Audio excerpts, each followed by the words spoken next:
We're excited to be here, and I think we're the only double-tapped, dynamic Judiciary Braintrust, the scourge of trafficking in the Black community from all sectors, and we have some dynamic and well-informed presenters.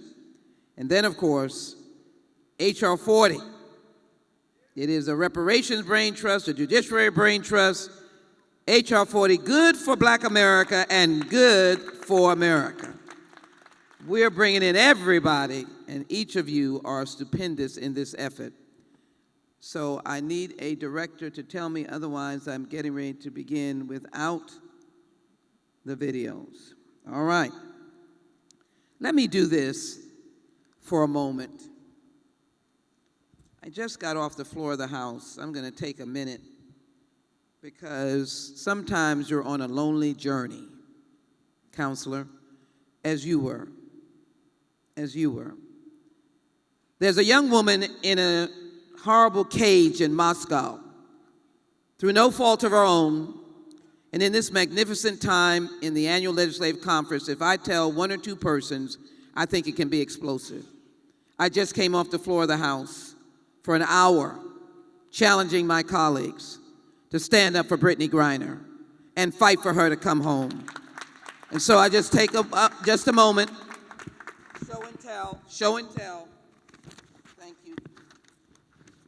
Brittany Griner. Yeah, Brittany Griner. Brittany Griner.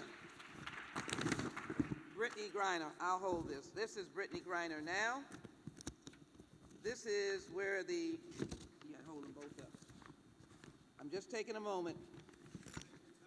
Thank you, because I would want somebody to stand with my child if my child was unfairly and unjustly and wrongly held, 6'9" in a cage. 6'9" in a cage. I know no one expected this, but I thought, I think my friends are saying the look is not good, but this is the one I'm looking for. Brittany Griner, right now, along with Paul Whalen and 65 others. She's a hometown girl from Houston.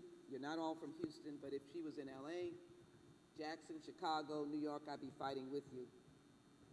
Grew up from Nimitz High School, two-time Olympian, wore the uniform of the American prestige of athletes. We love our Olympians. I just need you to tweet out to free Brittany Griner and Paul Whalen and the other hostages. She's the only African-American woman and maybe the only African-American held hostage.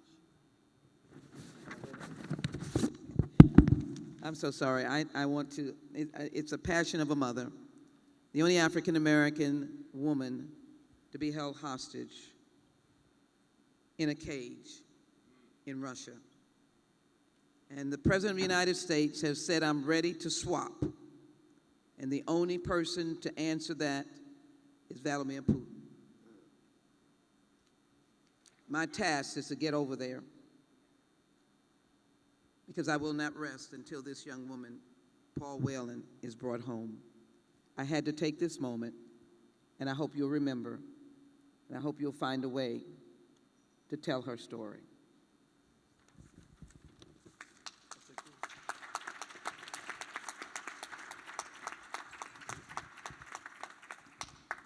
Thank you so very much.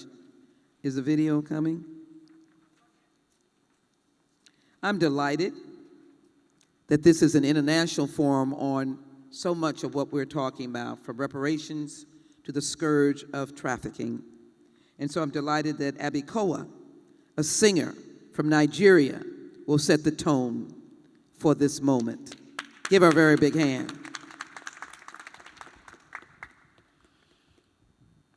He's got the whole world in his hand. He's got the whole world in his hand. He's got the whole world in his hand. He's got the whole world in He's got you and me, brother, in his hand. He's got you and me, sister, in his hand. He's got you and me, brother, in his hand. He's got the whole world in his hand. He's got you in me, right in his hand. He's got you and me right in his hand. He's got everybody in his hand. He's got the whole world in his hand. He's got the whole world in his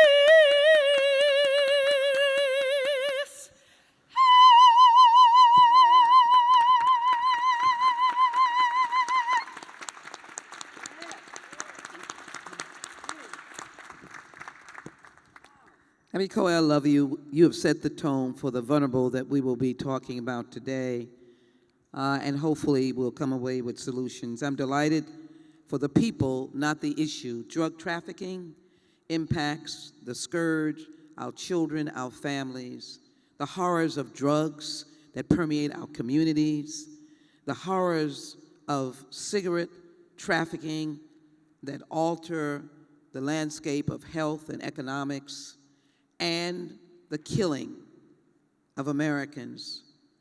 Guns, 440 million guns in this country.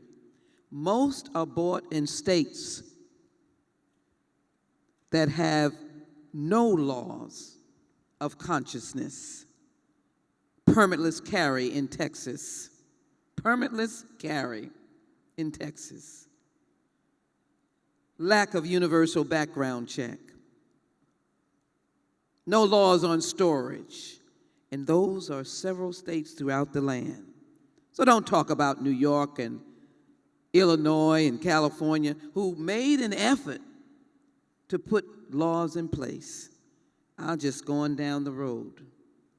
In fact, my friend from the ATF may affirm some statements I've heard that most of the guns found in the North in some of these states come from the South.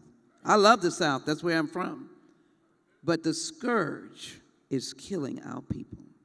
Let me begin by asking all of our friends to introduce themselves and begin their moments after the videos will come. And we'll do that in a short order. Thank you so very much. Hello, I'm Lou DeBaca, former Ambassador at Large to combat human trafficking.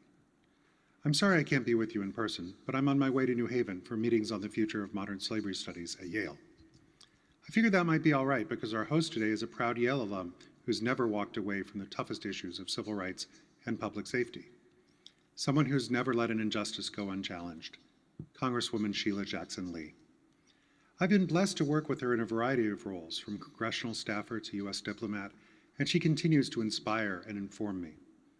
As determined as she is smart, as tough as she is compassionate, she models how to lead.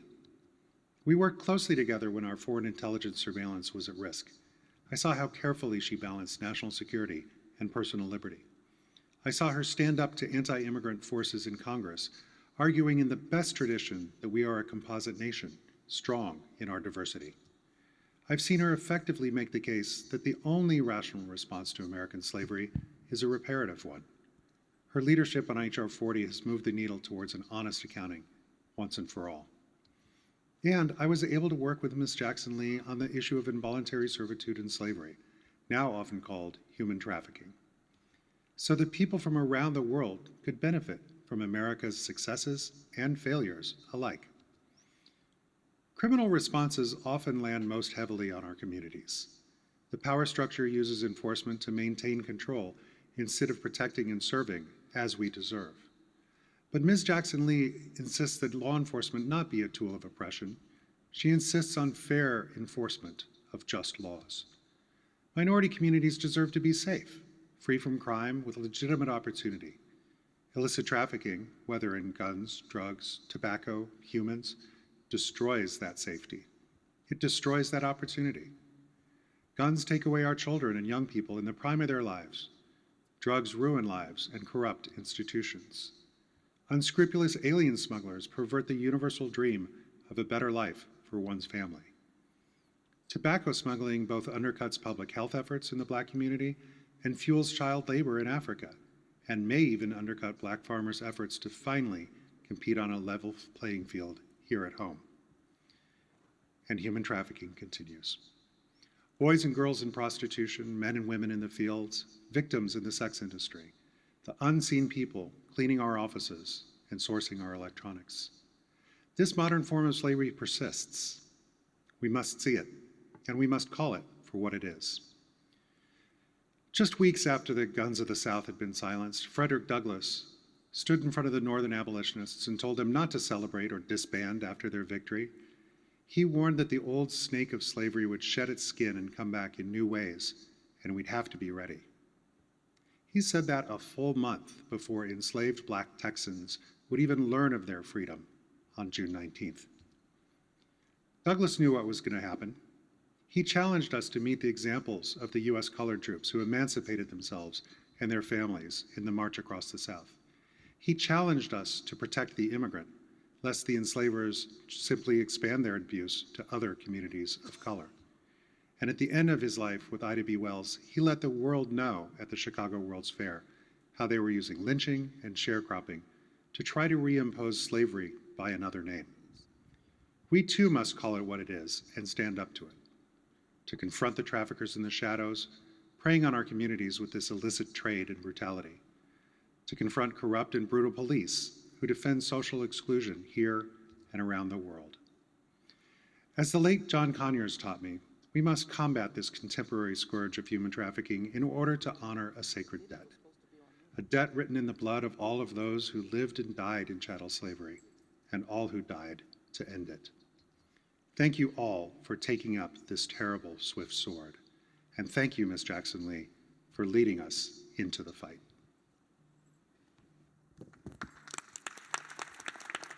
Ms. Sheila Jackson Lee and distinguished panelists. I am Attorney Ben Crump, and I thank you for the privilege to address the scourge of trafficking in America. Trafficking is a multi-billion-dollar industry that fuels organized criminal enterprises, finances terrorism, imposes social and public health costs, and inflicts grave damages upon its victims. The African American community is beset from all sides by challenges that test its resilience and continuing drive towards prosperity.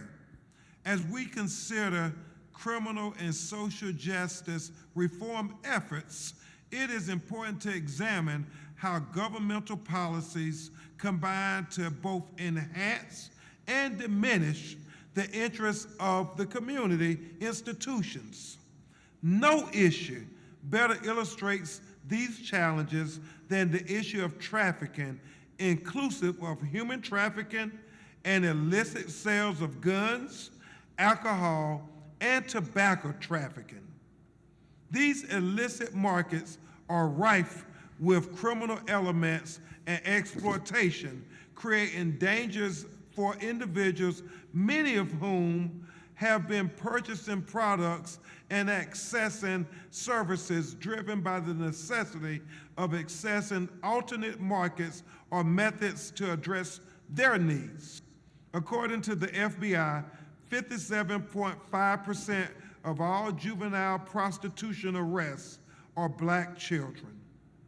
In an interview with the Urban Institute, traffickers admittedly believe trafficking Black women will land them less jail time than trafficking white women if caught.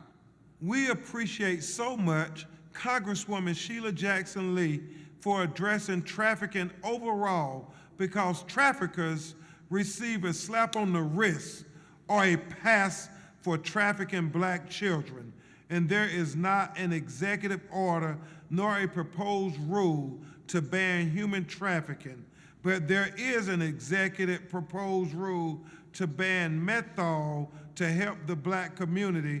When this proposed rule opens the door to stopping and frisking black people with the purpose not to find children being prostituted for sex trafficking, but for a pack of menthol cigarettes, commonly referred to as black people cigarettes.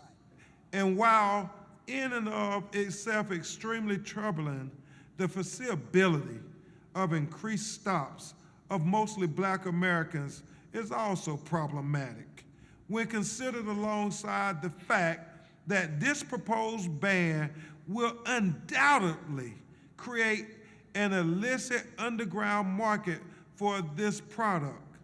This is because proscribing a product does not mitigate demand as much as it drives demand to unsafe venues away from federal regulation and supervision. The proposed ban may exacerbate existing simmering issues around racial profiling, discrimination, and policing while black as we look to the significant disparities throughout criminal justice reform and racial and social justice. I just think about Eric Gardner so much when I think about this proposed ban. A young man who was profiled for selling Lucy cigarettes, and it cost him his life. How many more Eric Gardners will take place because of this ban? I hope the administration would provide additional cessation support, utilize more stringent age verification processes, and promote tobacco harm reduction by authorizing potentially less risky products for smokers of all races, not just black people, or it could specifically address factors that underlie health inequities, like access to affordable quality health care. I hope that this administration make the priority or exhibit the financial obligation towards tobacco cessation programs in black and brown communities like those seen by the FDA's June 17th announcement that it will invest $10 million for rural communities to provide treatment for fentanyl and other opioid abuses. Prior to proposing any final rule regarding menthol as a characterizing flavor in cigarettes, I implore the administration to heed the spirit and the letter of the executive order on advancing racial equity and support for underserved communities through the federal government by requesting that the Committee on Law and Justice of the National Research Council conduct an assessment of the social justice impact a ban on menthol cigarettes will have on underserved and historically discriminated against communities. Lastly, I ask the administration to hear the concerns of Black Americans as we seek equality, justice, fair treatment, and opportunity to be protected by the police and not stopped and frisked by the police. I ask for Black Americans to be given access to quality, affordable health care and live in safe neighborhoods without food deserts so Black children can have access to healthy choices. Most importantly, Black Americans in Jackson, Mississippi, and Flint, Michigan need safe drinking water from the tap and enough water pressure to push and flush toilets. We can send billions of dollars to Ukraine, Afghanistan, and around the world, but forget to fix the crisis that stands in the land of the free that largely impacts Black Americans. Let us work together to identify real priorities. Again, I want to thank Sheila Jackson Lee from the bottom of my heart for addressing trafficking in America. And thank you to all of the panelists for your courageous leadership in addressing the scourge of trafficking in Black America. Wow. Give them both a very big hand. Let me say good afternoon, good evening, and to acknowledge the Congressional Black Caucus Foundation, very close to my heart, having been the former chair of the Congressional Black Caucus Foundation, an executive committee member of the CBC, and my wonderful chair, Joyce Beatty. We are fortunate to have two groups of wonderful panels, and I'm delighted that we're starting with the scourge of human trafficking. Ben is right, and our outstanding diplomat is right as well. Human trafficking cycles itself over and over again and victimizes our children. I'm reminded that this has been a cause of mine for a very long time and did take this fight right into my hometown.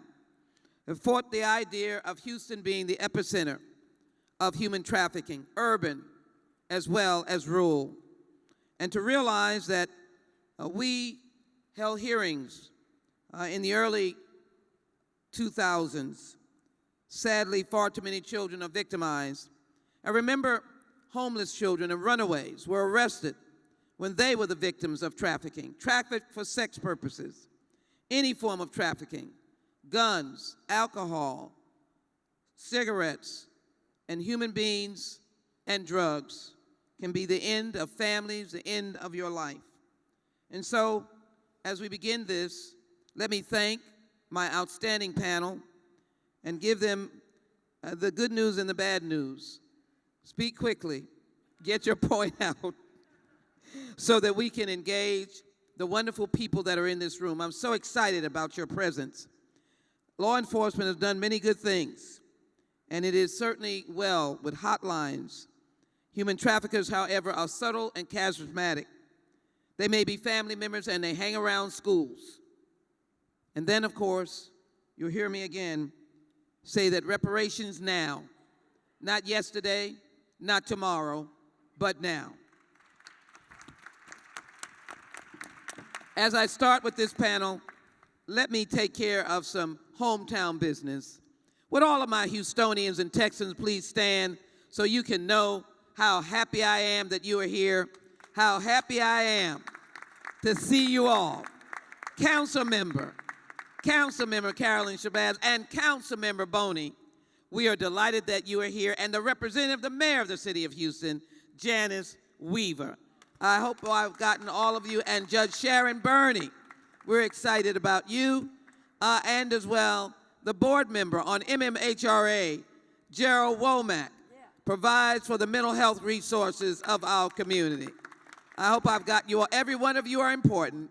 Let me thank you so very much. Somebody's pointing to someone over here, and Representative Ron Reynolds, the president of the State Black Legislative Caucus. He'll be working with the CBC every minute, every minute. Thank you so very much. And now let us hear first from Assistant Chief Patricia Cantu of the Houston Police Department. Chief Finna has designated an outstanding member of the department, and they face this every single day. Thank you. I've got the gavel, but I know when you speak on the streets, they hear you clearly, and you speak very fast. Thank you, Chief Cantu, for being here. Give her a very warm applause. Thank you. Thank you. Thank you. You're on. Okay, I'm on. Okay, thank you so much for having me here. Here in Houston, we are always very concerned about the human trafficking issue, not only sex trafficking, but also the labor trafficking. Our concern is always our children, our communities. We know that it doesn't only happen to women, to children, it also happens to men. And the focus of Houston is in 2015, our mayor decided to form a human trafficking unit. And so in 2020, he extended it to domestic violence because it's very important that we understand that now the youth don't understand, the boyfriends are trafficking them. So that's also a form of domestic violence and a form of human trafficking. So here in Houston, we're trying our best to work together And really, our key is the resources, our partnerships with other agencies, local, federal, and also with Sheila Jackson Lee. So we appreciate all the help. And I know she's quick. I'm quick, and she's looking at me, so I'm dead. You're good, you're good, you're good. Give her a very big hand. Human Trafficking Unit in the city of Houston, recognizing the status that we're in. I've worked with this gentleman. I've appreciated this gentleman. I chair the crime subcommittee on crime, homeland security, and terrorism on judiciary. I'm the compassionate fighter of crime. I get it done, but I realize that civil liberties and civil rights and due process are a part of the fight on crime. But sometimes we got to be hard-nosed when we're talking about issues of smuggling goods. There's a difference between smuggling and trafficking of people, so let me be very clear. The trafficking that my good friend Rich Marianos has come across as a former ATF director, we don't have one now, that's why we're in trouble, knows how tough this business is. And I'm delighted he's here. We welcome you to speak at this time. Rich Marianos, thank you so very much. Thank you so much, my dear friend. It's a pleasure sitting again with you and working on such an important issue. If I can lay out very quickly, and I don't want to steal much of Mr. Crump's thunder because he did an excellent job of identifying what our problems are here. But if we can look specifically, and I want to target on an issue that's very, very important to everybody in this room, and especially the chief and myself, is police reform right now. And when we talk about trafficking, we must understand that we have to learn as law enforcement to reform to address the problem. And when we have silly ordinances and silly laws, like the menthol ban is a specific example, all we do is alienate the community, especially in this case, like Mr. Crump said, the black community. When police go in to investigate these silly laws and ordinances, they don't get the cooperation that's important on the serious crimes. If you're going to arrest these kids for selling cigarettes, if you're going to lock up people for trafficking in low-level offenses, how are you going to solve the serious offenses when you need the community to come together? And this is what we're seeing all over. And what I appreciate in terms of the cigarette trafficking and the guns trafficking is we have somebody like Ms. Jackson Lee who understands the issue. And just 6 months ago, we talked about how do we make things better in the community. And I reflect upon something that I remember she told me about bringing in cadets, remember? And young adults from the community to work with the police to identify who the gun traffickers are, who the cigarette traffickers are, who the narcotics traffickers are, and bring them up in a culture where we have better law enforcement, more qualified law enforcement that understand the needs of the community. And that's extremely important. So I get back to police reform has to be a big part before we go full court press on the trafficking issues. We have to understand that in order to have reform, we need our citizens involved with this, and we need to work with the community and stop pressuring people with silly ordinances like a menthol cigarette ban. Let's concentrate on bad guys, not ordinance violators, criminals who traffic Lucy cigarettes out there, criminals who are carrying guns and protecting narcotic spots, making $5,000 an afternoon selling cigarettes with narcotics. I thank you so much, Ms. Jackson Lee. I always appreciate you, and I'm always in your corner. And thank you all for giving him a hand for service to the nation. This next presenter is not talk, she is deeds.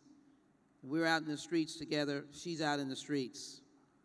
We know she's out in the streets with those people who need her help. Catherine Griffin now works with the Precinct 1 Constable's Office. That is her day job, maybe, but her round-the-clock job is saving the victims of human trafficking. Catherine Griffin. Thank you, Congresswoman. Thank you. First, let me say this. I am a survivor, and I come out of the sex industry, sex trafficking, victim/survivor, now thriver. And all of those 22 years of darkness and nowhere to go, when I finally got a chance to get out, there was only one elected official, the very first congressional person that I knew of that listened to what I had to say and started right beside me and in front of me when I got started, rescue, restoring, and rehabilitating the least, the lost, the left behind. And that was Congresswoman Sheila Jackson Lee. For so long, there have been myths out there that, oh, they just wanted to do that, or they could just stop. Traumatized individuals, hurt people hurt other people. Sick people make other people sick. And with a peer-to-peer, trauma-informed care, and having simple, adequate shelter when it is time to rescue and start the restoration process is needed from the federal government. When you have more animal shelters than you have beds for human beings, is something wrong with that picture. And I'm confident with the leadership of Congresswoman Sheila Jackson Lee, we're going to rectify this problem very soon. And I want to thank you. Oh, okay. She want me to tell y'all, okay, she want me to tell y'all the real deal. So I'm going to talk to you real. I don't have to animate the animosities right now. So, on my third prostitution arrest, I got arrested for having an empty crack pipe and getting in the car with an undercover officer, and they offered me 33 years day for day. No, mind you, wasn't no dope in the pipe. And I just got in the car, and because it was my third strike, in Texas we are, 3 strikes, you're out.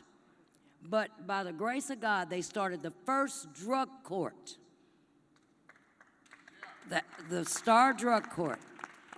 The district attorney, the prosecutor said I was unrehabilitatable because I had already been to 21 rehabs. So I got a doctorate degree in rehabology.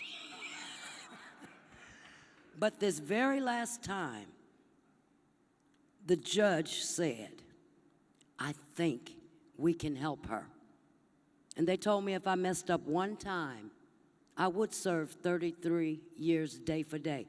Now, I'm old now, but I'd still be locked up right now for having a disease of addiction and sexually traumatized from molestation as a child that led me to some dark, endless paths, which God has let me use that test to be the testimony to work with over 1.9 million in the past 19 years. And this woman was right there and still is there to stand by me, to help me do the best that I can when being an African-American female and all of these human trafficking awareness and prevention, these people were nowhere around when we got started with this. And even to this day, after having at least 1.9 million come through my programs, right now nobody's ever come and done a survey on those individuals. Where are these numbers coming from? We got the real deal right here in the 18th Congressional District. Thank you. Thank you. General William J. Walker, Major General, Sergeant of Arms. Don't let his titles fool you. He's been in the streets as a drug enforcement officer. And I'd like to think, since I know him now, that he was tough, but he understood the difference between a petty, low possession person that before we got sentencing reduction was put in for 25 years to the big guys. We're talking about drug trafficking. General, Sergeant at Arms, talk about the difference between getting the cartels and how dangerous those efforts are in our community, Black America, and how you have seen it in the years. It gets from the big trafficker down into the everyday walk of life. And as you do that, allow me to introduce and have him stand the district attorney for Fort Bend. We're so proud, first African American ever to be elected as a district attorney in Fort Bend and in many counties. I'm not sure, is a bit, he's so calm. You're in the back seat and should be in the front seat. Give him a hand, Mr. Middleton. Give him a very big hand. My colleague, my collaborator on reparations, you'll be hearing from him soon, is in the room, Congressman Jamal Bowman. Where are you? All right. Wow. So appreciative of your leadership. We're going to do something about trafficking, are we not? All right. All right. Let me ask Sergeant of Arms to give us a moment. So good evening, Madam Jackson Lee. It's a privilege to be with you and an honor. Thank you for the invitation, and thank you for your determined leadership on this pressing issue and many of the other things that you are leading the way on. I don't know if anybody's more blessed than I am. I lived both of my lifehood dreams. As an 8-year-old, wanted to be a United States Army officer and a special agent with the United States Drug Enforcement Administration. Was able to do both. Born and raised on the south side of Chicago, southwest side of Chicago. That's all right. And for 32 years, we targeted the most serious drug traffickers in an area of responsibility. I traveled all over the world with the Drug Enforcement Administration, and we went after the source of the source of the source of supply, these Class 1 violators that we arrested and who were sentenced to 25, 30, 35 life imprisonment. These are who we should be focused on, not the street level retail traffickers, but your federal dollars need to be focused on those transnational criminal organizations. And for the first 20 years I retired as a deputy assistant administrator from GS7 all the way to the highest levels of DEA. Didn't do that alone. I don't believe there are any self-made people. I also was a private in the Army and retired as a 2-star general, as Madam Jackson Lee said. But I had a lot of help. When I go back to Chicago, at least bi-monthly, every other month, I'm back in Chicago, and what I realized that there are far less schools in the city, and soon to be Congressman Jackson, I hope you can get some schools opened up again, but there are abandoned schools in the city. And for the first 20 years of my DEA career, you didn't want to come to my attention if you were a drug trafficker or any kind of criminal. I was focused on putting people in prison. I realize now education is the key. We cannot arrest our way out of this problem. And I used a lot of handcuffs. We cannot arrest our way out of this challenge. We must educate our way out of it. And it is about getting those schools open, Congressman, soon to be. It is about getting those schools open and educating the mind. That's a terrible thing to waste. I'm stand ready to answer any other questions. Thank you. It's always good in a recognition that comes through life. And our fight has many different aspects to it, General. Thank you for acknowledging the many aspects of our life. Let me now ask to include in our conversation, of course, representative from Noble, Covella Mayweather. And thank you so very much for being here. The National Organization of Black Law Enforcement, very historic organization. And our former chief and mayor, Lee Brown, was one of the originators and founders of Noble. Thank you so very much. Thank you so much for having me here. As you said, my name is Quavella Mayweather. I am the Noble National Financial Secretary. I am also the Executive Vice President of the New Jersey chapter of Noble. And I am here today because as part of my responsibilities as a law enforcement executive in New Jersey, we achieve community cooperation through having programs like the Law in Your Community with Noble, which teach our young people how to interact with the police. And, you know, police do not create legislation. We must follow it. So a lot of times, police, they have discretion about which laws they have to follow, and they make arrests. And as you all know, it's not uniform throughout our state, throughout our country, and that is the problem. So when legislators are creating rules and they're creating laws that law enforcement have to enforce or can enforce, they must look at the impact of that. And people don't want to hear about the fact that, okay, cigarettes kill. I agree. You know, if you want to ban cigarettes, ban them all. If you focus on certain types, you're focusing on certain type of people. If you focus on banning Coach bags or Louis Vuitton bags, who are you impacting? Women. So you have to look at the end product. Doing this, creating any type of illicit market increases violence, because where there is money, there is violence. There is homicides. There are aggravated assaults. There are other illicit violent activities that's going to occur. So in my township now, we're working in the schools to try and build relationships with our young people. We can't get them to trust us if we're going to say we're going to piggyback off of these simple laws and quote unquote harass them. Right now, in one of the schools, they have a rule: if students are found with vaping products, they have to be searched. So we had one student, he was searched after he had vaping products on him. He had a knife. So we had an officer who wanted to charge him, because he was 18, with that knife. Again, police officers have discretion. The kid's explanation was, oh, I was working with my dad, he does construction. You can call him, it's his knife. I left him in my pants, and I put these pants on 3 days later. If you have teenagers, I don't need to explain. I believed him. And he just put them on, ran off to school. He wasn't waving a knife, threatening a knife. If it wasn't for that vape, he would have never been found with the knife that day. So you have young people facing more serious charges as a result of contact with law enforcement for more simple things that are not necessarily a felony crime.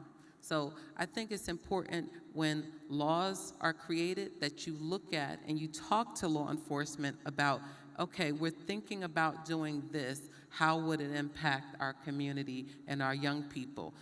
Because we're not going to get more black and brown and women police officers on the force by doing things like this. What we're going to do is push them further and further away from this career. And as you all know, it's at an all-time low of recruiting right now. Thank you so very much. Yes. Thank you. All of this is intertwined in the marketplace of trafficking that really, really makes a difference. I'm going to tell my State of Georgia Human Trafficking that she's going to close us out. I want to now bring to the forefront a man that has no need of any introduction. His credentials are without question. He is a fighter for justice. He is a fighter for the liberation of our people. He is, in fact, a former incarcerated person for the justice of our people. How gratified I am that he's now coordinating the voice of the people through the First Amendment by being the president of the National Publishers Association of America, all of the vital black newspapers, and one of which is in the room, the Forward Times. But I've got relatives who own the papers out in California. That family that's out in California, down in the LA area. And of course, I have the greatest respect for the work that you do. Ben Chavis. Thank you very much. I'm going to be very I'm going to let you yield for uncharacteristically one moment. brief. I never interrupt you. Somebody told me the son was in the room, Doris Ellis. Are you in the room? All right. The Houston Sun, yes. All right. I yield back. I got you, Doris. All right. All right. Okay. Thank you. Thank you, Congresswoman. I want to say, first of all, thank you. I'm honored to always be in your presence.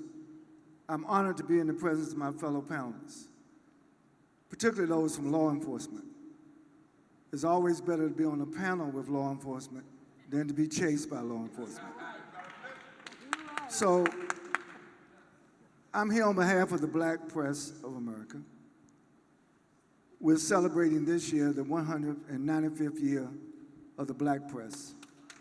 Since 1827, when Freedom's Journal was first published.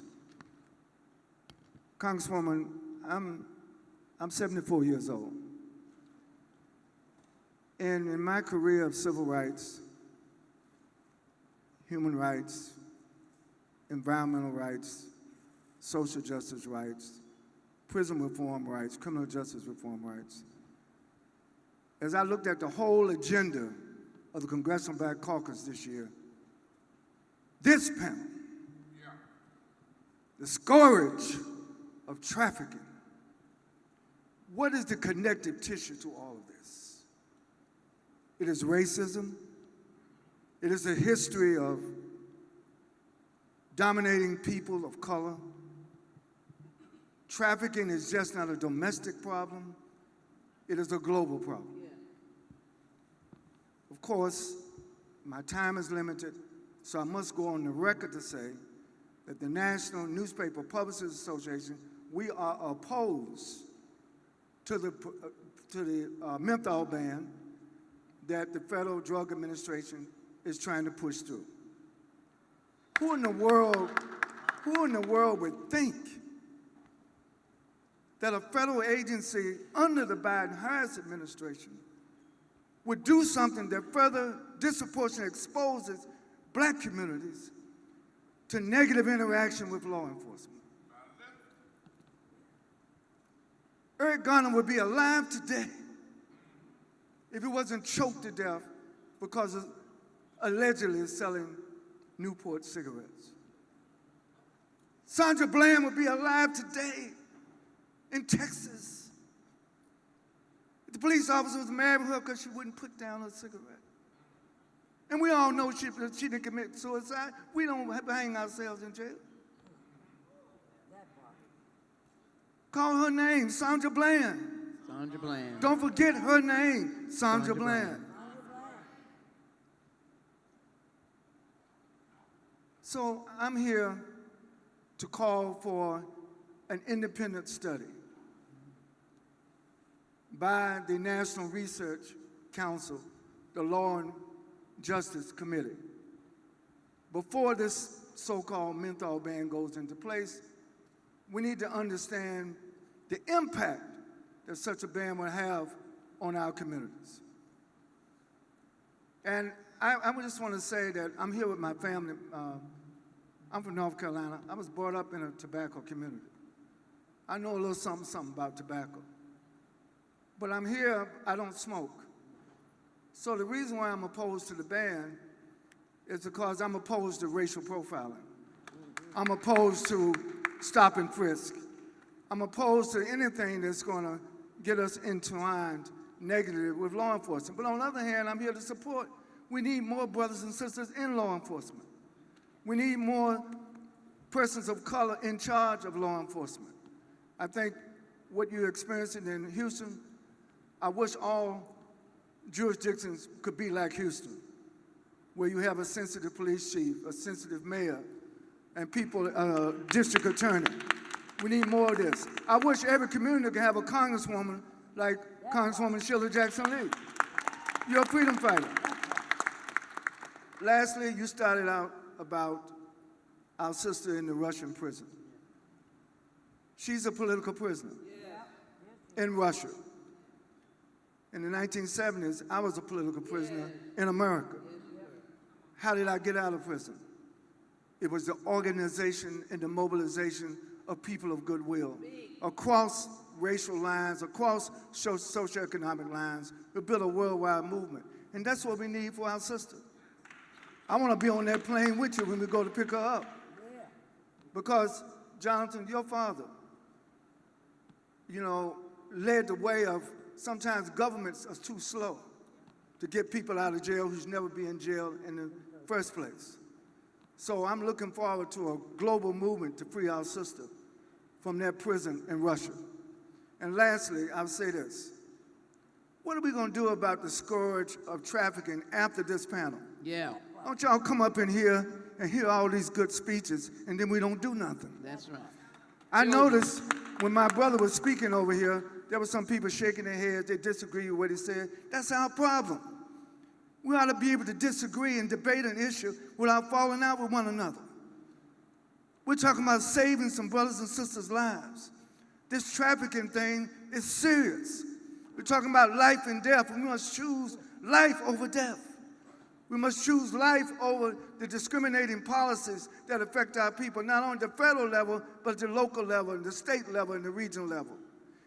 Last point, November 8th, we got to have the largest black voter turnout in American history. We got to get our people out to the polls.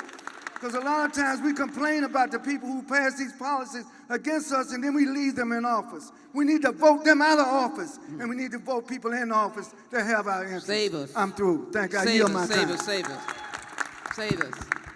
Reparations is coming, but this is some good stuff here. Reparations is coming, and we're going to be able to embrace them as much. I've got so many outstanding power speakers, but I'm delighted to be affirmative, not taking anything for granted, just being affirmative.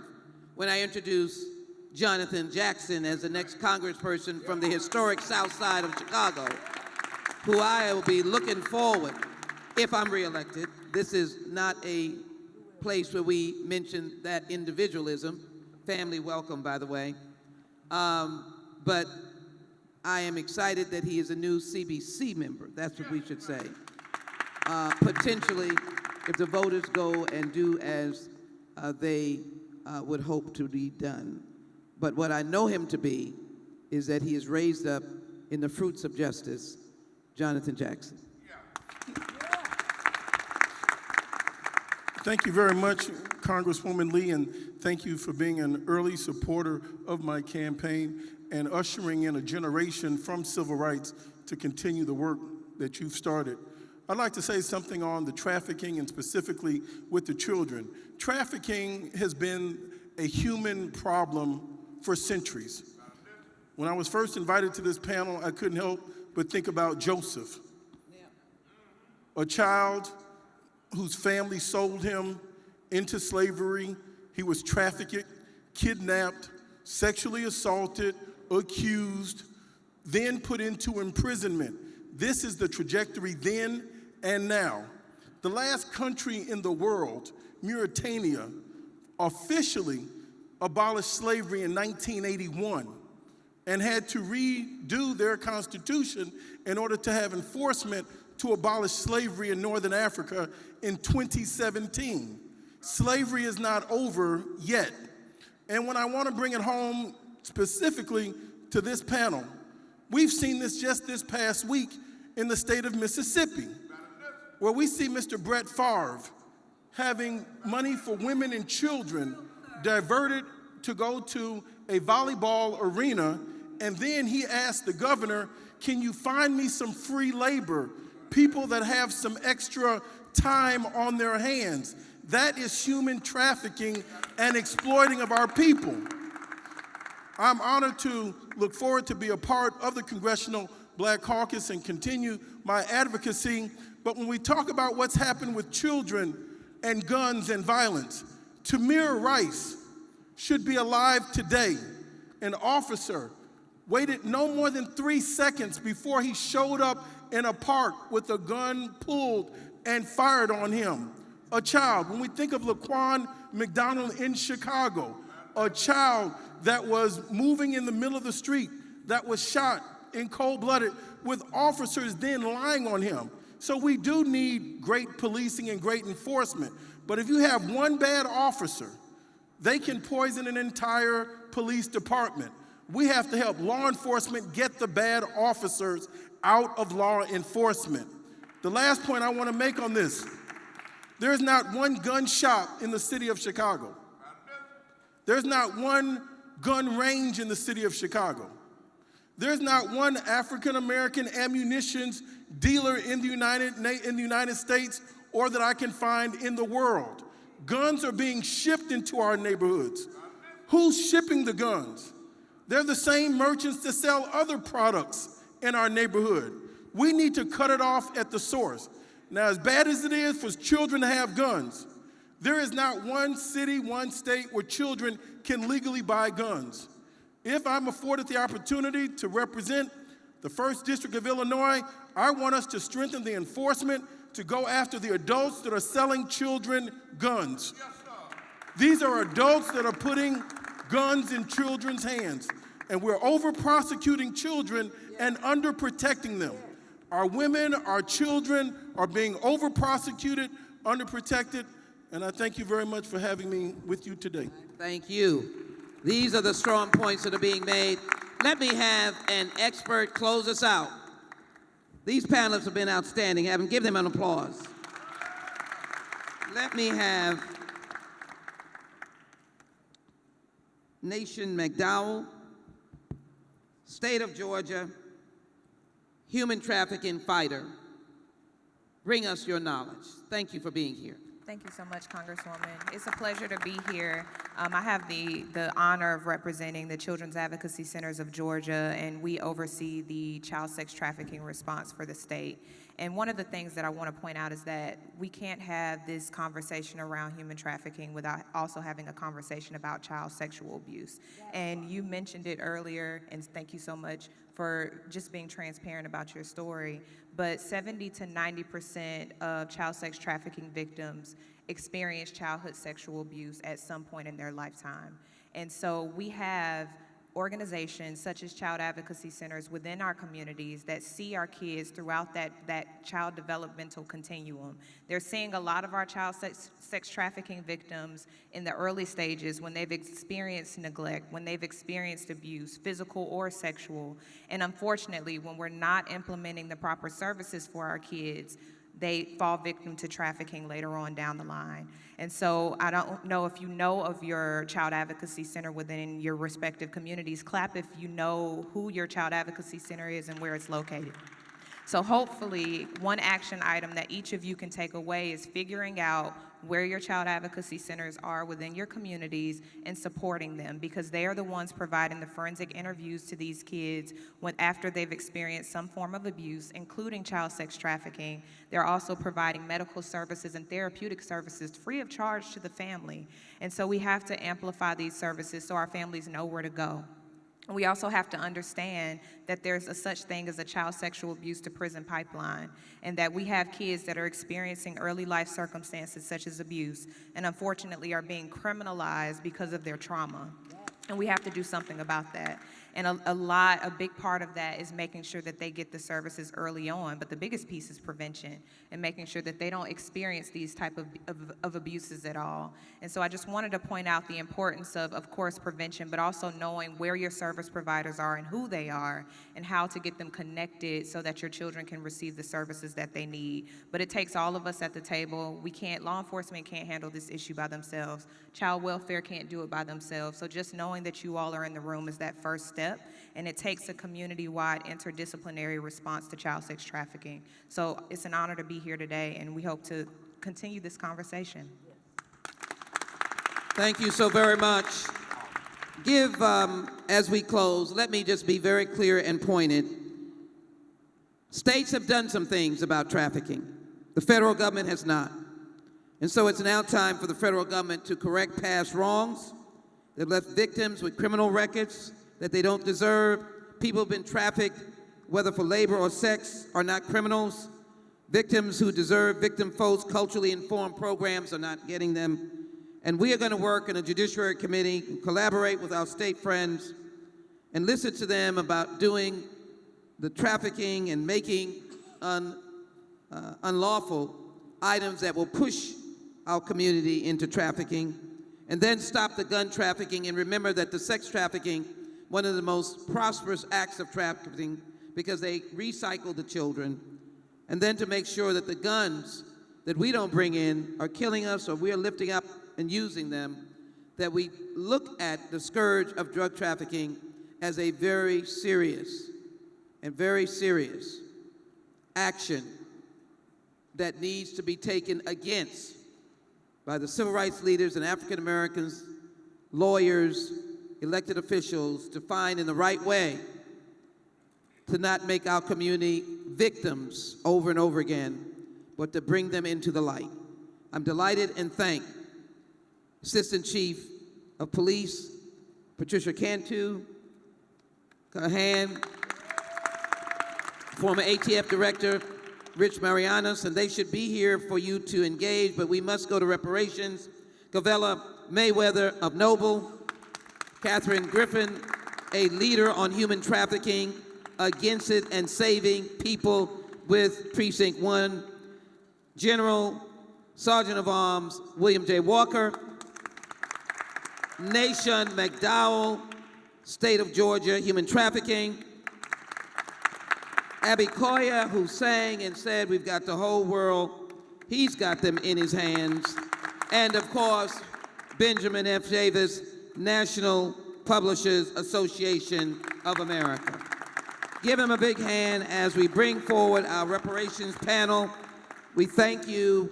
You're able to be free, but I hope that you will stay because we can fellowship as soon, and you should hear the challenge and the charge for reparations now. Let me bring forward our panelists. Thank you all as you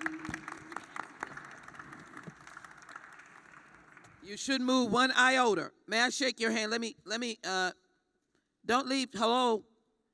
Let's get this stand-up picture, please.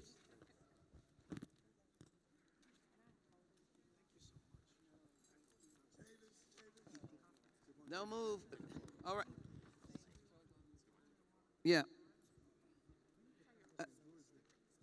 Yeah, sir, come on, we gotta get the pictures and we gotta go.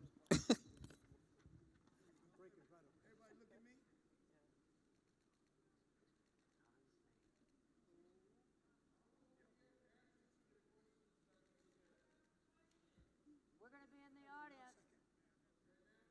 We're going to be right out there. We can answer them.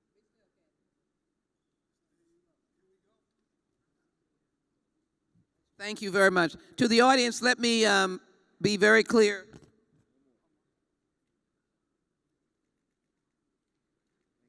This Judiciary Braintrust is unique. It is dynamic. It is one of only one that has had two topics because they're so crucial. We will look forward to you fellowshipping afterwards, but we are going forward with reparations. Bear with us. Let's be brothers and sisters as Brother Ben did tell us to do. Let us come forward now. Dr. Ron Daniels, convener, National African American Reparations Commission. Nkechi Taifa, founder, executive director, Reparations Education Project. Professor Cornell Brooks, director, William Monroe Trotter, collaborate for social justice, Harvard University. Please exit the stage for those of you who have completed. Jared K. Smith, government relations. Hold on. Jared K. Smith, Advocate Network Lobby. Julianne Malveaux, are you here? Hillary Shelton. Reverend Dr. Robert Turner. Jamal Bowman, Congressman.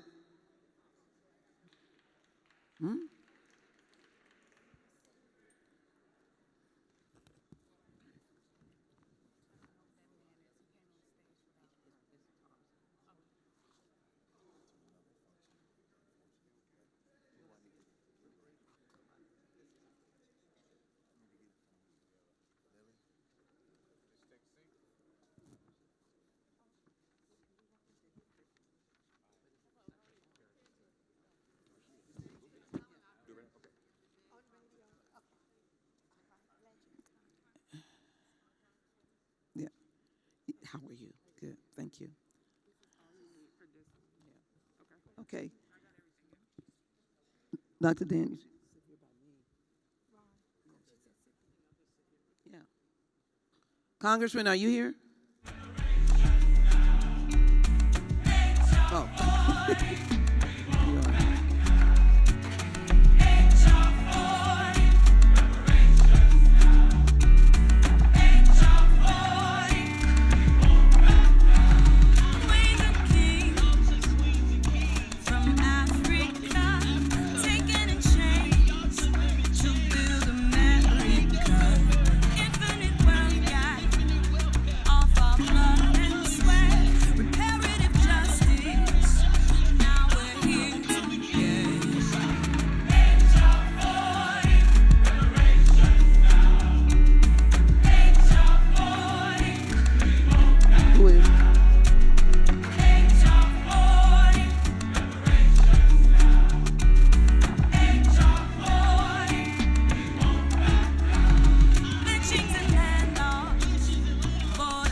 I love you all, but we need to have you seated. Reparations is in the house. I can't afford all these years and you're standing up. Close the doors, please. Don't have us on tape yet, please. Close the doors. Please be seated, ladies and gentlemen, brothers and sisters. Please be seated, ladies and gentlemen, brothers and sisters. Please be seated, ladies and gentlemen, brothers and sisters. Staff, please get these individuals seated. Picture taking going on. Please have them seated, please.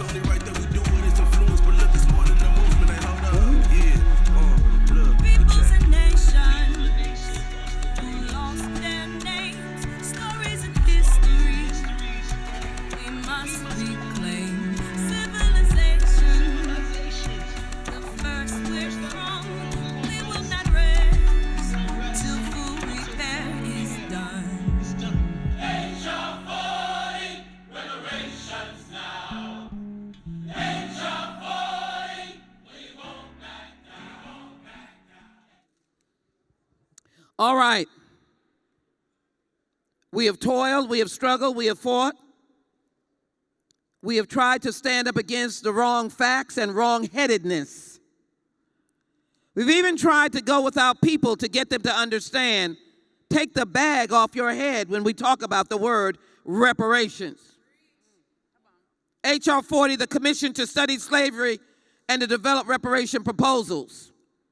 Some people say, I'm not interested in studying anymore. Professor Brooks, misinterpreting the whole commission. Study is the roadmap to the ultimate action item. Do you not want to understand the physical and mental trajectory or continuity from slavery to who we are today? That's how you develop a solution. Do you not want to hear the economic basis of H.R. 40 when we were never given 40 acres and a mule?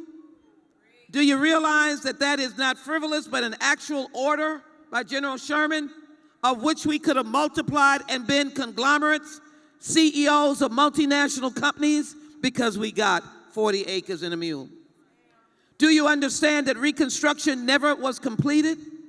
And we went back to the fears of external slavery, Jim Crowism, hanging, and George White standing on the floor of the Congress in 1901, drawn out of the Congress, the last black man to be in the Congress after Reconstruction, and he said, the Negro will rise like the phoenix. And so I am delighted to be carrying H.R. 40. all the machinations of what other kind of legislation can be done. We are legislators. We're going to leave the formulation to the people of the United States of America in the instance of the descendants of enslaved Africans and the broad diaspora that was dropped off around the world. For reparations is restoration. Reparations is the healing and the restoring and the fact-telling about the wealth gap, the criminal justice gap, the health gap, the education gap. It is today. And maybe I'll give you a little bird's eye. You'll hear about someone called Callie House. And so I'm delighted to be here today to be able to be a part of this effort. And as I call the names, I'll be yielding to the moderator and convener, but I want to give you a special appreciation for your presence here today. I almost believe that hostages held need reparations. I almost believe you don't read and realize that the Holocaust victims just a couple of days ago got reparations from Germany. Should they? Yes, they should. They were continuing to give those who had not gotten their complete reparations. Yale University, Harvard University, Georgetown University, Sweden, European countries, Jamaica, Haiti, and beyond. And so we are pronouncing today a massive movement to ensure the completeness of H.R. 40. I was leaving the floor, Dr. Malveaux, and so a reporter interviewed me and said, well, I hear a lot of your members want to vote on the floor. It wasn't saying me. I hear a lot of your members want to vote on the floor. But whatever strategy we use, we're completing this strategy in 2022. And we're getting ready to move on an executive order, a vote, an executive order to put together this massive and important and historic commission, never to be had in the entire history of the United States. They're going to pause and ask the question, what did slavery do? What did it mean not only to Black America, but to America? Reparations, good for Black America and good for America. We're delighted to have Nkechi Taifa, Professor Cornell Brooks, Jared Smith, Dr. Julianne Malveaux, Hillary Shelton, Reverend Dr. Robert Turner, Tulsa, Oklahoma, and Mario Solomon Simmons, Justice for Greenwood. Dr. Daniels, you've been leading this for a long time. I pass the mic on to you.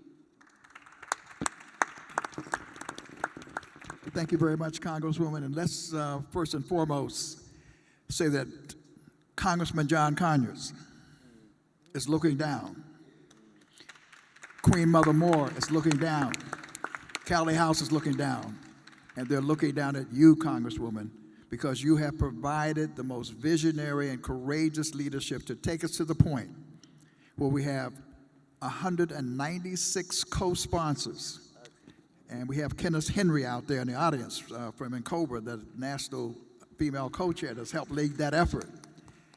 And a balance of 20 or so that brings us 217, which means that with one more vote, we could get it passed in the House of Representatives.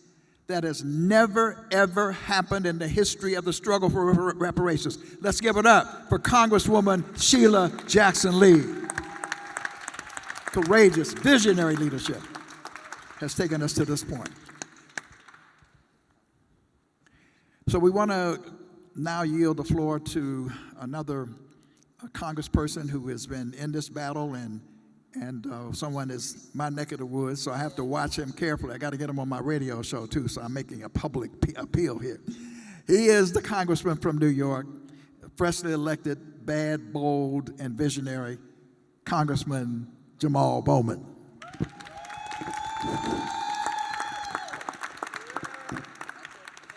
Good evening, everyone. It's a real pleasure and honor to be on this panel. I want to thank Representative Jackson Lee for your leadership on this issue, but also for your continued mentorship from the very beginning of me entering Congress as a freshman. I've watched you from afar, and I've watched your unrelenting passion and intellect and grit when it comes to this issue. But if you all watch Congresswoman Jackson Lee on any issue, she runs through a wall for what she believes in, and she fights relentlessly for it every day on that congressional floor, every single day. So thank you for modeling the way, for modeling the fight, and for also just allowing me to be a part of this conversation and continuing to guide and support me. You know, it's inspiring what's happening in Congress now in many ways, even though when you turn on, CNN or MSNBC, it looked like we ain't getting nothing done. But it's inspiring because, as it was mentioned before, we are very close to having enough members to get this passed in the House of Representatives. But for the first time in 30 years, the bill has been voted out of committee. It was this is a big deal because we write legislation, we introduce it, it is assigned to a committee, and then that committee could sit on the bill and do nothing with it. And that's what happened with H.R. 40 for 30 years. Am I right, Congresswoman? That's what happened with H.R. 40 for 30 years. It was introduced for 30 years. Never moved in committee at all. This is the first Congress that there was a markup and a vote, and it was voted out of committee by the Judiciary Committee. First time ever. So this is tremendous movement that's never been done before. So we are at a moment in time in our history where this is possible. We are right there. And I want to impress upon us, and we all know this, we're preaching to the choir a lot on this, but please tell your mama, tell your cousin, tell your friends, tell your family, tell everyone, November is the most important election of our lives, and we say it every year. And every year it's true, but I was sworn into Congress January 3rd, 2021. 3 days later, there was an insurrection by white supremacists. This was the first attack on the Capitol since the War of 1812. It was the day after the first African American, the first Jewish person were elected to this Georgia Senate. Whenever there's progress, there's backlash, right? We come off 4 years of the previous president, and we have tens of millions believing a big lie and ready to take up arms in support of that big lie. So when we talk about November, it's absolutely the most important election of our lives. So we have to mobilize the entire community to get out and do what needs to be done. Because if we can keep the House in November and we can grow our numbers in the Senate, and both are possible, we can pass H.R. 40 in the House before the end of this year. I want to say that again. If we can keep the House and grow the Senate, we could pass H.R. 40 in the House before the end of this year, and I believe that will be supported by an executive order by the president to finally form a commission to study the need for reparations. Now, I'll close with this. We all know we don't really need a commission to study the need for reparations. There have been study after study after study after study in discipline after discipline after discipline. Education, economy, wealth, healthcare, home ownership. Every single discipline we have had study after study, and we continue to see the same thing. The impact of slavery, de facto and de jure racism in our country is real. It lives in the bodies and the cells of black people. And it's a disease that doesn't just impact black people, it impacts everybody. Because since we haven't gone through the process of truth and racial healing and collective healing as a country, we continue to succumb to the disease of white supremacy and European settler colonialism. So the studies have been done, but we'll form a commission anyway to do an additional study. We're doing it differently. We're doing it differently. It's a just study to show, of answers. just to show the country and the world that this needs to be done, and it needs to be done right now. Because guess what? White supremacy has run its course. It is now in the process of destroying our democracy. Due to climate change, it's in the process of destroying the planet, which will ultimately destroy humanity. That is where it has taken us. And this, H.R. 40, is the first major step towards saving humanity from itself. Because historically, even though they tried to kill us, we don't die, we multiply.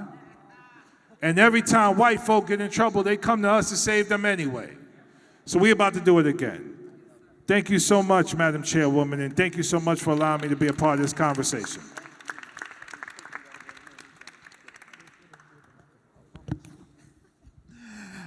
Okay, all right, Congressman, we thank you so much for your presentation. And now, because he has to catch a flight, we want to yield justice for Greenwood. We know Tulsa is fundamentally important, not only to the people of Tulsa, but to the heart and soul of Black America. Our theme is, again, H.R. 40, good for Black America, good for America. And we know that when Greenwood is rebuilt, it will be good not only for good Greenwood, but it will be good for all of America. So we now introduce Demarius Solomon Simmons for his remarks. All right, good deal, good deal. Hey, reparations is owed, reparations are due, and reparations now. All right. Reparations are owed, reparations are due, and reparations now. Reparations are reparations. Hey, I'm attorney Demarius Solomon Simmons. Law is my ministry. Justice is my passion. I'm excited to be here. I give grace to God, honor to God and my ancestors, our collective ancestors, whose mighty and strong shoulders we stand on to be here this afternoon. And I thank God to be on here at this panel. And I thank God for the Congresswoman. She is a warrior. A congressman already talked about her running through a wall. She does so much for our community. See, I'm in Oklahoma. I'm in Tulsa. I don't have a congressperson. She's my congressperson. And I mean that because I call her all the time. And I want to tell you that I have the great pleasure, after growing up in Tulsa my whole life, going to school on Greenwood Avenue, Carver Middle School, never learning anything about Greenwood or the race massacre until I'm at the University of Oklahoma playing football as a college junior. Wow. Once I got over that shock and embarrassment, I've dedicated my life over the last 25 years to fight for justice and reparations for my community. And during that time period, as a college student, as a graduate student, as a law student, as a national reparations director for the National Black Law Student Association, as a baby lawyer working with Johnny Cochran and Charles Ogletree. Oh, give both of them some love. Give both of them some love. Michelle Roberts and those other great civil rights attorneys that brought a lawsuit in the early 2000s. As a baby lawyer working with John Conyers and Keenan and Sheila Jackson Lee back in 2007 when we had our first hearing on the Greenwood Accountability Act, trying to get ability to bring lawsuits for the Tulsa Race Massacre. Over this time, I have worked personally and seen and felt the pain of over 100 of my clients dying, waiting for justice, survivors of the massacre. But I have some good news. And as we talk about H.R. 40, as we talk about getting reparations for our people nationally, I always say that if we can't get it in Tulsa, where we have living survivors, we have video, we have thousands of documents, we have photos, then we can't get it anywhere. But we about to get it in Tulsa. I said we about to get it in Tulsa. Because on May 2nd, through the help of so many organizations and individuals and so many people, I don't want to really start naming, but I got to drop. I see my sister Dreesen Heath in the back with Human Rights Watch that we work real strong with. People like Angela Rod, Tiffany Cross, people like Dr. Tiffany Crutcher with the Crutcher Foundation, and obviously the Congresswoman. On May 2nd, this last May, my 3 living survivors, 108-year-old Viola Ford Fletcher. Give her some love, she's 108 years old.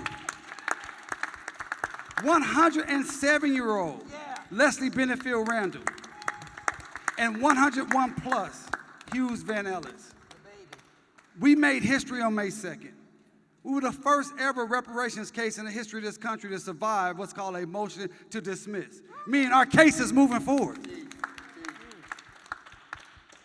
And we made history because people like Congresswoman Sheila Jackson Lee, that's why I know H.R. 40 will happen. That's why I know reparations for our people will happen. Because no one thought we could get to this point in Tulsa when over 100 lawsuits have been filed and all of them have been dismissed. But I want to tell you, on May 1st, I gave a call to the Congresswoman, and I said, we have this hearing on May 2nd, and I really need your support. I really need you. She said, I'm in Connecticut. And I don't know if you know, but I'm from Oklahoma. It's hard. You got to really want to get to Oklahoma. There's no flights to Oklahoma. But we figured out within 12 hours to get her. When I turned around, she was sitting on the front row of our hearing with other 300 members of our community and people from around this nation, people like Barbara Arwine, another great justice fighter. And we won that hearing, and we're moving forward. And with my organization, Justice for Greenwood, and our team, we're going to get reparations for the Tulsa Race Massacre, and that's going to give us momentum to get reparations for enslavement, to get reparations for Jim Crow, because it's not even just enslavement. It's black codes, it's Jim Crow, it's all the things that our people have been through. So this study that we have to have, like the brother said, we know what it is. We don't really need a study, we're just running through the process. But I would ask President Joe Biden, I got to leave real soon, so I'm going to say everything I need to say. I would ask President Joe Biden right now, he could sign an executive order. There's nothing stopping him from doing it. And we already said reparations are what? Oh, we already said reparations are due. And we already said what? Hey, I'll see y'all later. Peace. I'm Demario Solomon Simmons. All right, thank you so much. Hillary Shelton, if you are in the audience, Hillary Shelton, please come to the podium. I know you were en route, so please make your way to the stage if you're here. Again, our theme is reparations. That's H.R. 40, reparations good for Black America and good for America. Now, let me just say that the Congresswoman talked about the work we've been doing. The H.R. 40 strategy group this week or last week met for the 93rd time, 93 weeks, with a broad-based coalition. And some of the members are in the audience. We're going to try to recognize them all. I see Andrea Crabtree is in the audience with the Who We Are Project. Wave your hand. People can see you. Dreesen has already been recognized, Human Rights Watch, a number of other organizations. But one of the persons that's been with us from the very beginning and has been on this battlefield for many, many years, a charter member of NCOBRA, and has founded her own organization, the Reparation Education Project, and a member of the National African American Reparations Commission. We asked her to do a framing presentation in terms of our panel for today. So we allowed her to take a little bit more time.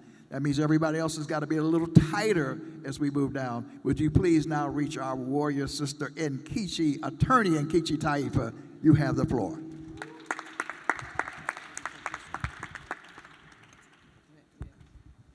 Okay, so thank you so very much, Congresswoman Sheila Jackson Lee, Dr. Ron Daniels, and the HR 40 Strategy Group for inviting me to present before the Congressional Black Caucus 2022 Annual Legislative Conference Judiciary Braintrust on Reparations. I'm attorney Nkechi Taifa, founder and director of the Reparation Education Project. And over the past several days, over the past several decades, okay, when I'm usually asked to talk about the issue of reparations, I'm asked to address the history of the movement. Why is that? Likely because during the 1970s, I sat at the feet and personally learned from many who are now heralded as reparations legends: Queen Mother Audley Moore, Brother President Imari Abubakar Obadeli, Attorney Chokwe Lumumba, Queen Mother Dorothy Lewis, Brother Hannibal Afrique, and more. And they taught me stories of Marcus Garvey and Callie House and Isaiah Dickerson, Tunis Campbell, Pap Singleton, Henry McKay, about General Sherman's 40 acres and a mule and his inspiration from Southern black preachers. What I learned did not come out of books, because by and large, this information was whitewashed from popular history. During those early days, during the dawning of the modern era reparations movement, Mary Frances Berry had yet to pen "My Face is Black is True" about Callie House, Professor Cornell Brooks, and I know you're going to be talking about that. Ray Winbush had not written Belinda's petition. Caleb McDaniel had not researched the case of Henrietta Wood. Reverend, where are you? There you are. Robert Turner, and I know Attorney DeMario Solomon Simmons, who just spoke. There was no widespread information, and definitely not cinematic cinema about the massacre in Tulsa, Oklahoma. There was scant research in the public domain. My dear sister, Professor Dr. Julianne Malvo, on the case and the situation dealing with our dear sister Ida B. Wells Barnett, who I know you have done a lot of work with respect to it. The role of the Catholic Church in saving Georgetown University from bankruptcy through the sale of 272 human beings had not yet been exposed. Jared Smith. Congressman Bowman, you know, Congresswoman Sheila Jackson Lee, Hillary Shelton, if he's here, H.R. 40 had not yet been introduced. But this was during the time when the Japanese American community was gaining inspiration from the tactics of the civil rights movement and the Black Power movements. And Dr. Ron Daniels, as you know, the only people giving Queen Mother Audley Moore legitimacy during those early days were the radicals. It's no secret that I come out of the independentista frame of reference. Y'all can read my memoir, Black Power, Black Lawyer, about that. I'm not talking about my early entry into the reparations movement as a teenager. You can listen to my reparations TEDx talk on that. And I'm not dissecting the history of the reparations movement at this time. You can listen to my February 2022 testimony before the California Reparations Task Force for that. But what I am addressing today is the audacity of the present and the promise of the future. The present, where we have 217 committed votes in support of H.R. 40, poised to vote yes when it is brought to the House floor for a vote. Again, thank you so much, Congresswoman Sheila Jackson Lee, for your dedication, your determination, and your hard work. The present, where we have a Senate companion bill, S-40, introduced by Senator Cory Booker. Compared to the past, the present is indeed audacious. The present, where caskets are opening up all over the country, uncovering more and more evidence of historic racial atrocities, lynchings, massacres. The present, where state and local government, corporations, industries, religious institutions, educational institutions, and others are beginning to uncover the dust off the caskets in their own backyards. The present, where there are now more faith organizations, sororities and fraternities, professional and social justice groups, civil and human rights organizations than ever advancing reparations. The present, where the U.S. Conference of Mayors, Amalgamated Bank, the Players Coalition of professional athletes, coaches, and owners across leagues, Ben and Jerry's Ice Cream, y'all, and more have picked up the reparations banner. The present, where white allied groups are committed to truth-telling and Japanese American allies are bringing considerable value. The present, where the state of California passed legislation based on the federal H.R. 40, and it's in the midst of historic hearings. And the present, where local jurisdictions, trailblazed by Evanston, Illinois, are enthusiastically establishing and looking into establishing commissions and task forces across the country. In the present, with theological seminaries, dioceses, universities, have committed monies as a statement of their complicity, and where descendant communities are seeking and gaining redress. And all of these measures have not only been good for black folk, but critically necessary for the country as a whole. But to move us from the present to the future, my analysis for ultimate success invokes the premise of one of the most foremost scholars in this country, now ancestor, Professor Derek Bell, an integrationist who unapologetically supported liberation movements and whose feet I also sat at. His philosophy for black people's success was that of what is called interest convergence, that the interests of the black community will be most promoted by the larger society when those interests either advance or do not impede the interests of white folks. In other words, perceived racial progress, Derek Bell contended, occurs when the interests of blacks and whites align. And Bell's position was that racially progressive measures are systematically rolled back when those measures no longer serve the interests of whites. I agree with his philosophy. History has made it crystal clear that acting out of morality has never been the province of the collective white population. Sure, there are always the John Browns and the Jane Elliots and the Tim Wises and the Marilyn Bucks. These and other white supporters of black liberation and reparations intrinsically act out of morality, but by and large, it is beyond denial that white America as a whole does not. It acts out of interest. And indeed, Bell does not assume that whites as a group will be moved to act on issues of racial justice by moral reasons alone. So, if whites systematically operate out of self-interest, then how can reparations and reparatory justice be good for not only black folk, but for the country as a whole? I submit because reparations is the only policy that comprehensively addresses the very crux of institutional and structural racism and inequality, the harms from government and related policies of the past, enslavement, denial of self-determination, convict leasing, black codes, Homestead Act, Jim Crow, apartheid, lynchings, mass incarceration, massacres, gerrymandering, denial of benefits from the GI Bill, the Federal Housing Association Administration, redlining, false and inferior education, disparate health care, cultural assault, just to name a few, that still manifests today in nearly every area of life, including the 5 injury areas identified 25 years ago by NCOBA's Legal Strategies Commission of Health, Mental and Physical, Education, Wealth and Poverty, Criminal Punishment, and Peoplehood. My mantra was and always has been that the harms from the enslavement era and its living legacies were multifaceted. Thus, the remedies must be multifaceted as well. A reparations settlement can be fashioned in as many ways as necessary to equitably address the incalculable injuries that have been sustained as a result of this crime against humanity.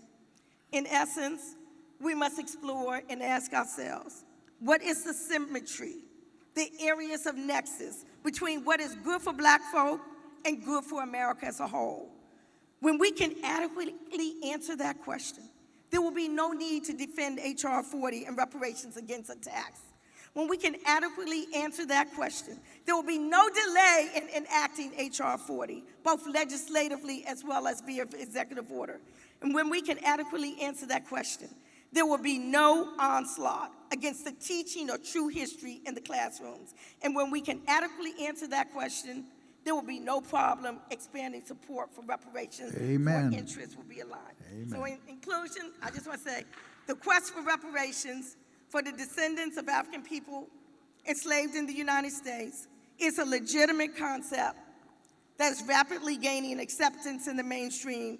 It's a new day with new energies and new possibilities. Reparations for African Americans is no longer a stretch of the imagination or an unobtainable goal.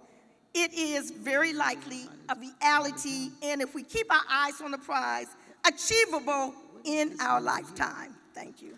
Amen. All right, we need to move rapidly now. Our time is tight, and we have 14 minutes, so that means a couple of minutes each. So let's go to Jared Smith. Your reaction and your brief comments on reparations good for, you know the theme. Let's go. Thank you, Dr. Daniels. Thank you, Representative Jackson Lee, for hosting this panel. I think it would be good if we say, for the good of the order, just get right into your comments. All right, thank you. I'll make it quick. Is 1 minute. 1 minute. We have to hear everyone. All right. Thank you. Okay, thank you, Congresswoman. I represent Network Lobby for Catholic Social Justice. The reason that we are here, the reason why we have this country called America is because of the participation of the Catholic Church in slavery and the doctrine of discovery, which means that other people can come to your land and say, it is now my land. So Network Lobby in the government relations team, which I'm on, we have made this a priority to make sure H.R. 40, reparations, becomes the law of the land. Thank you. Professor Cornell Brooks.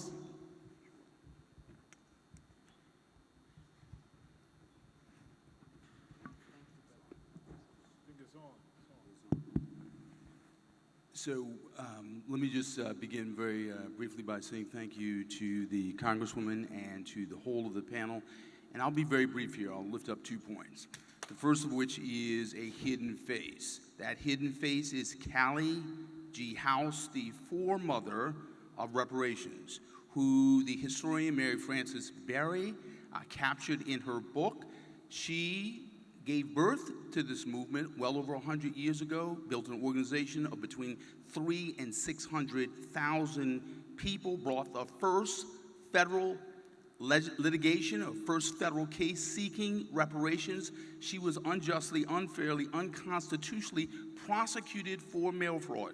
My organization, the William Monroe Trotter Collaborative for Social Justice at the Harvard Kennedy School, working with Professor Ronald Sullivan, submitted a posthumous presidential pardon petition to the White House and to the Department of Justice. I ask that you go on to the website, read the petition for yourself, reach out to President Joseph Biden and encourage him to pardon the foremother of this movement. Why? Because in so doing, we add energy to the movement. Second point here. A hidden face, hidden figures, as in statistics, as in data. As the Congressman has lifted up, there are a great many studies with respect to the harm of reparations. This is the first such study which makes the case that reparations is not aberrational and exceptional, but in fact regular and routine. We engage in reparations every day. The data, the statistics, the economics, if you will, suggest that we engage in what we call, my co-author, Linda Bilmes, we call reparatory compensation. In other words, when veterans are harmed on the battlefield, they receive compensation from the federal government for their injuries. When a person loses their property as a consequence of a natural disaster, they receive compensation. When people are harmed as a consequence of getting a bad vaccine, they receive compensation. When farmers lose their crops as a consequence of the weather, they receive compensation. Yes. The point being here is reparations is not aberrational, it's not exceptional, it is regular and routine. So if we focus on the face, Brooks, this is a valuable, your voice, believe me, and only in the interest of time. We really appreciate what you're bringing. You're bringing a new perspective in a different way. It is valuable, but the time is just, the clock is our enemy at this point. It's very powerful. Reverend Dr. Robert Turner, next. I'll be very brief.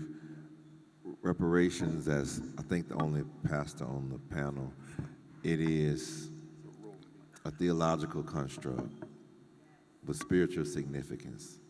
It is actually synonymous with atonement, repair, atonement. Those of you who subscribe to the Christian faith, we believe in a carpenter who was the repair. for our relationship with God, the Father. We sinned, he did not, but he became sin so that we might be saved. I thought I had some Bible study folks in here. And so for those who say against you, Congresswoman, Congressman, that it is antithetical to Scripture, the whole crux of the gospel is that Jesus paid a debt he did not owe. You hear me? He paid a debt he did not owe for people that didn't deserve it. Now, we definitely deserve it, right? But for those who try to subscribe to this, because I've heard them, and you probably heard them, that this is ungodly and this is sinful to do repair. You should not pay for the sins. The Son should not pay for the sins of the Father and all that foolishness. The problem with that statement is, though, that we are not going after, we could, and my brothers in Haiti are going after the French. We are not going after Great Britain for reparations. We're going after America for reparations. America is the country that sanctioned the slave trade. America is the country that made slavery legal. America, you are the father of slavery in America. So you are we're not going after your children, we're going after you. You owe a bill of child support, America. Amen. And it's past due, and your children are suffering because of it. God bless you. Amen. All right, and let me just quickly say that we're honored to have Reverend Dr. Turner as a part of NARC, and we've talked about having a prayer vigil. We know that the Congresswoman has been very eager to get the Episcopal Bishop involved, and I've asked him to help with that proposition, so we're going to be moving on that. Next, we want to move to Hillary Shelton. I call him the Godfather. He's the man who makes things happen here in Washington, D.C., getting legislation and policy done. Hillary, you have the floor. No, Dr. Daniels, thank you very much. And of course, Congresswoman Sheila Jackson Lee, for your leadership, your courage, and your ability to keep us on track moving this forward as we try to continue to address the issues of the dangers and the damages done to the African American community. And Kichi, I'm just delighted to come behind you in some ways. In other ways, I wish I wasn't. You've made it so very clear, and the things we need to be thoughtful of as we continue to move this issue forward. It's not an issue that we're talking about as a dead issue or something that's simply academic. It's something that we've been in the position of being able to move forward time and time again. You've probably heard before I've gotten here.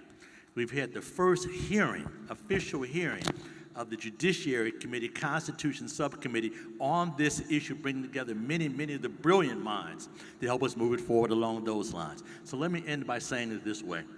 On behalf of the NAACP, the nation's oldest and largest grassroots-based civil rights organization, with over 500,000 card-carrying members in every state in the United States, but also in Italy, Germany, Korea, and Japan, we again reaffirm our strong support for what we're moving here. H.R. 40 has got to pass. We've got a bill pending in the House and the Senate, and we've got a message on the desk of the President that before this is all over and done, we need to make sure that we can first lay down the rule. We want to make sure that the studies and the information and the research is very well intact as we talk about issues of economic deprivation, health deprivation, as we talk about issues that have cut us off at our heels in so many times before this. So, Congresswoman, I just want to go on the record and say thank you. Thank you again for your wonderful leadership and following that great tradition of Mr. John Conyers. Congressman Conyers was our leader on this. When Conyers retired, you stepped up to the plate without blinking, and with the authority that you have sitting on that Judiciary Committee, this issue is alive and well. We have more co-sponsors than ever before. We can indeed, with a coordinated organization of those in this room and so many other organizations, move this issue forward. So thank you again for your leadership, Congresswoman. All right, and now we move to Dr. Julianne Malvo, the inaugural dean of the College of Ethnic Studies, Cal State University, and much more. You have the final brief word. Well, you know, I love the last word, not the almost last word. The Congresswoman gets the last word. But thank you, my sister, for your leadership, my brother, Dr. D, for your leadership. I want to just introduce a couple of things to our conversation, because all too often we're made to feel as if we are economically inferior, like we're children with our noses to the window of the candy shop saying, we want that, we can't have that. At the end of enslavement, we were fully prepared to compete on a level playing field. In 1880, we had $1 for every $36 that white people had. By 1910, we had reduced that disparity by half. $1 for every $16 that white people had. Let's fast forward to 2022. $1 for every $10 white people have. In other words, we made more progress relatively from 1880 to 1910 than we made from 1910 until today. How come? The answer is economic envy. White folks were not prepared to allow us to compete on a level playing field. They use laws, they use intimidation, they use any number of things, and Keisha has done a great job of listing all the ways that these folks made the playing field unlevel. If the playing field were level, we would be bajillionaires, which is not even a word, bajillionaires, because we have accumulated. We know how to accumulate. We lost land because they changed the rules, moved the fences, changed the laws. We lost jobs because they changed the rules. Right. I would ask all of you to look at Elaine, Arkansas. Whenever we tried to organize ourselves for economic benefit, white folks came back crazy. Right. So in Elaine, Arkansas, more than 200 black farmers were lynched because they dared organize to get better prices for their crops. And we have to leave a couple of minutes for the Congresswoman to indeed Absolutely. have the last word. Okay, I could go on, but I will not. I just want to mention one other. People talk about lynching and men. Mary Turner, a black woman, was lynched because she complained that her husband was lynched. He was lynched because another man killed a white man. So white folks in Valdosta, Georgia went crazy and in 2 weeks lynched 13 people. Economic envy is at the root of all of this, and this is why reparations are overdue. It's not just one case here, one case there, Tulsa here, anywhere there. What it is a systematic economic oppression of a people in the service of predatory capitalism. I'll stop there.